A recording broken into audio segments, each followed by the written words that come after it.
So the Blue Jays had a great comeback win over the Houston Astros.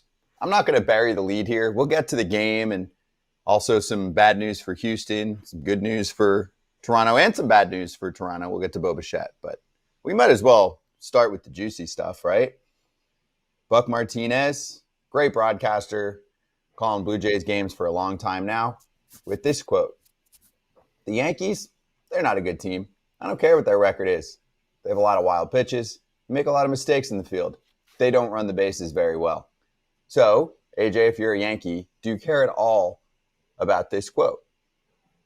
Not really. I mean, it's the same thing the Dodgers said last year. So why now we're going to get up in arms about something that people have been talking about for almost a year at this point? I mean, Buck Martinez has a right to his opinion. He works for the Blue Jays. Of course, he's going to pump up the Blue Jays and try to take down the other teams. Now, when you see him, I'm sure when the Yankees see him and Buck comes in and tries to say hi to some of the Yankee people, they might be a little cold to him, but it's nothing new. It's not like this wasn't said for the last year. Dodgers said this. Everyone hate the Dodgers in Yankee land because the Dodgers said this after they beat them. They basically said the same thing. I think it would mean more right now if Kevin Gausman said this, or if Chris Bassett said this, or Bo Bichette went on the IL and said this. Like, we'll be fine. They don't play very well, but Buck said it. You know, it kind of washes. It kind of comes out in the wash eventually. But you know, they're just like, okay, fine. You know, join more haters. I mean, if he got rid of "they're not a good team" part, the rest of it tracks. Yeah, I mean, but he's basically just saying they're not going to win because of this. They make too many mistakes and fundamentals, and that's exactly what the Dodgers guys all said last year when they beat them. They said we knew if we just kept putting the ball in play, eventually they'd mess it up, and that's basically. I mean, if you watch the game last night, the one inning that the Tigers scored 9 runs, whatever it was, there was like one real hit, a blue pit, and then like 7 walks and like 10 wild pitches, and it was an ugly inning. The Yankees counter is, I mean, they're tops in runs per game, homers, OPS, a number of offensive categories. Plus, they represented the American League in the World Series last year. They're not a bad team. No. They're not. They're just making a point there. And do you think that he's more emphasizing Kratz the baseball part of team, right? Like if the Yankees are a, quote, bad team, then the Brewers are the best thing since sliced bread? I think he would say that, and I don't think either comment is entirely true. It's more an opinion because unless he has a crystal ball and knows how the postseason is going to go, maybe there's no plays that the Yankees need to make. Maybe Rodon and Fried just dice up the lineup. They go 7 innings each. You never have to go to Fernando Cruz. You just go Weaver, Bednar, and the game's over. Like, there's ways of hiding deficiencies in the playoffs, but when you have to beat a team, when you play all 26 guys or when you get deeper into the roster, then everybody's underbelly is going to come up. Like, I think it's more of an indictment on the American League. I think, you know, you can say that there's probably 4 teams that are better than every American League team in the National League. So maybe the American League's not that good. Mm-hmm. Well, Blue Jays fans, they're riding high.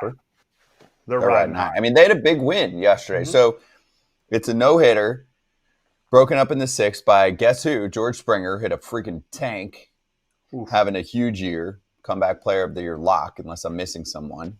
Also stressful game. Manager John Schneider with the quote after the contest, "I need a beer." IKF, huge pinch hit 2-run double in the bottom of the 9th to tie up the game. And the post-game interview with him was great. He's like, "I'm so happy to be in Toronto." Point taken. He goes from Pittsburgh to this. Pretty cool. And tied it up at 3 against Brian Abreu. So we watched the Astros bullpen crumble, which we've been talking about. Yeah, I'm more worried about the Astros than the Blue Jays right now. we keep talking about the Mariners being the team, but what about the Astros being the team that doesn't make it? We haven't even mentioned that because their starting rotation is in shambles right now, other than Hunter Brown. Framber Valdez is chucking balls at his own teammates. Arrieta's out. They lose Garcia last night. I don't know. Their bullpen, Hader's out. They lost the other lefty the other day. He's out. Ort's struggling right now. The Ort's Astros to me are the one that we need to be looking at saying, man, what's going to happen in Houston? Because they are not playing well. The Mariners just kind of went through it. They went through their last East Coast swing, and now they're going to be around Seattle a lot for the last 15, 20 games. So Rangers are playing really well. They won the first 2 games against the Brewers. So, listen, there's one team that we need to be thinking about maybe being a little bit worried. I know they're the Astros, and we feel like they're slump-proof. Might be the Houston Astros.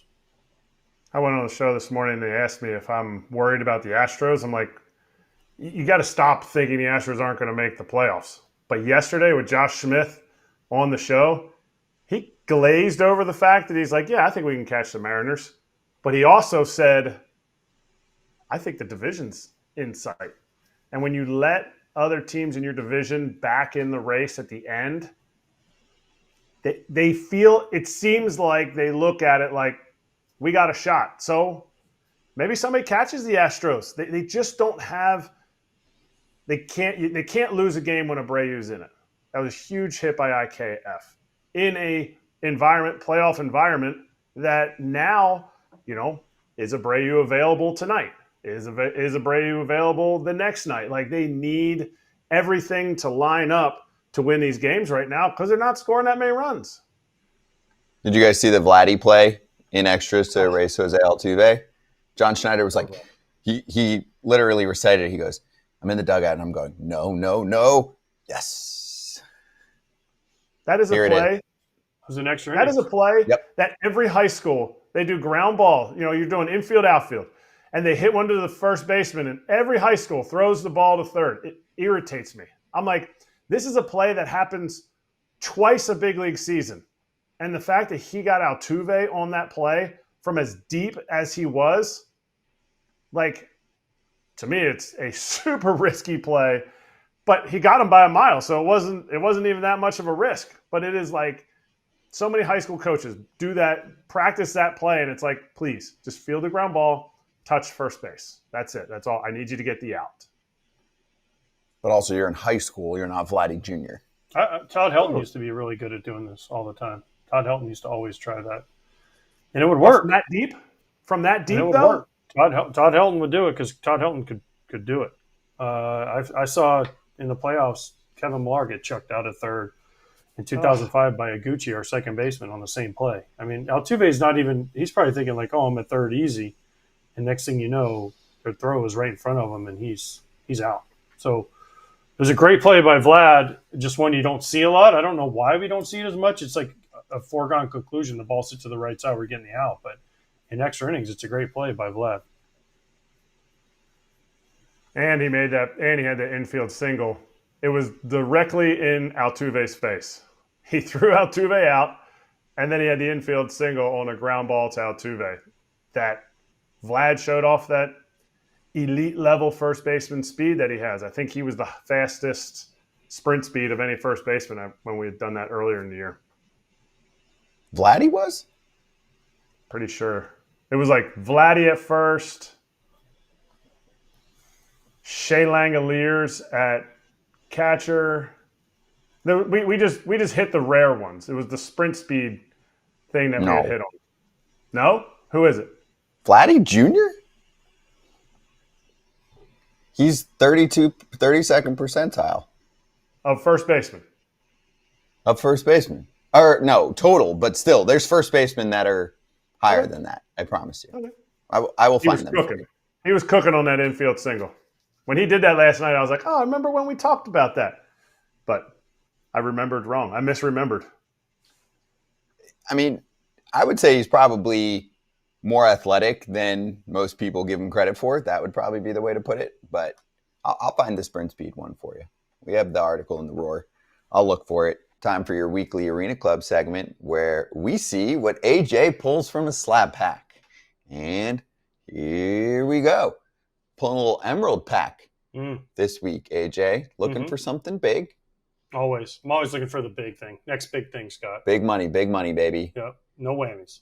We've got a Dave Winfield card from 1974, a 74 Topps card from this Emerald pack. estimated value $300. Mm-hmm. You could sell it back for $270. Sold. I feel like you're into more of the current players. Would that be accurate? No, I mean, you like legends? In my showroom, I have a Robin Yount. I have a Griffey rookie card. Oh, I think that's true. So, I mean, I have some older vintager players. Bob Gibson. Oh, yeah, you have Gibson. So, I disagree, Scott. But Dave Winfield, for that amount of money back, I'm reselling it. And if you want to get your own pack or new card, you can get 20% off your first slab pack or card purchase at arenaclub.com/foul. Any concerns about Bo Bichette, AJ, knee sprain, goes on the shelf.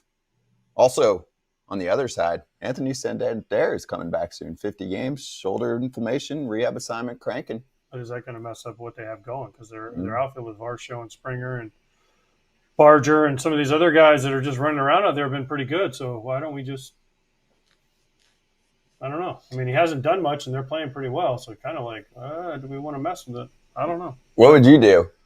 Well, you got to bring him back. He's making too much money. You just got to be careful and hope he comes back hot because they've been playing well without him. And Bo Bichette is a big deal but they do have IKF who can pick it. But Bo Bichette to the IL is a bigger deal to me than Santander coming back at the moment because of the way they're playing. But Bo Bichette going down hurts.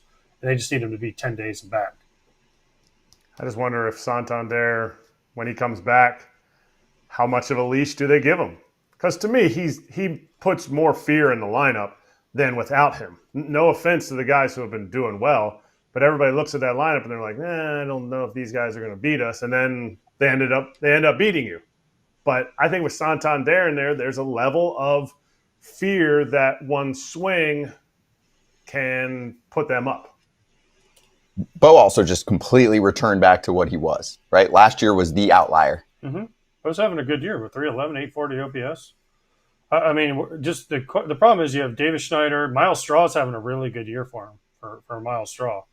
What a pick. With his defense. I mean, Springer's DH. You can't really DH him because Springer's been DHing a lot. Varsho plays a solid center field. Lil Perfido's back up right now. Just where do you play Santander is the question for me. Right field. I guess. That's what they brought him in for. I'm not saying he has to play every day. I mean, you look at the Brewers, they told Rhys Hoskins, hey, you know what?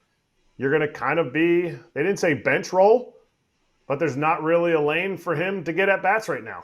So he said, I'm going to be here, ready for whatever situation they need him.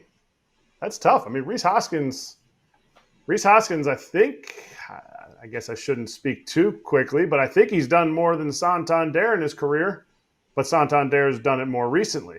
And I just think you have to make a managerial decision. Like, is his bat in the lineup? Even if it's not – if he comes out and he's banging the first week, it's going to be no doubt they're going to have him in the lineup. But it's if he just kind of goes through a little spell of getting his feet wet in the big leagues. Sorry, I got really fixated on the whole sprint speed thing. Okay. Ezekiel Duran, who not a first baseman, isn't really a first base. He's listed on here. Has he played more first base than anything else? He played first base this year. Yeah, so he's 78th. So he's first among first basemen they have listed. Second is Luke Raley, who is sneaky fast. Luke Raley on there. Next first baseman with a minimum of playing time here. Because a lot of these guys are like 5 seconds into the big leagues, like Warming Bernabel, who we haven't really talked about. Name ever. Warming. Yeah. Romy He's Gonzalez. not top 5. I was wrong. Yeah, Romy Gonzalez should count. I think it was Spencer Steer. Spencer Steer, I think, was the one on that article. Okay. That sound right? Okay, Yeah. cool. That's fair.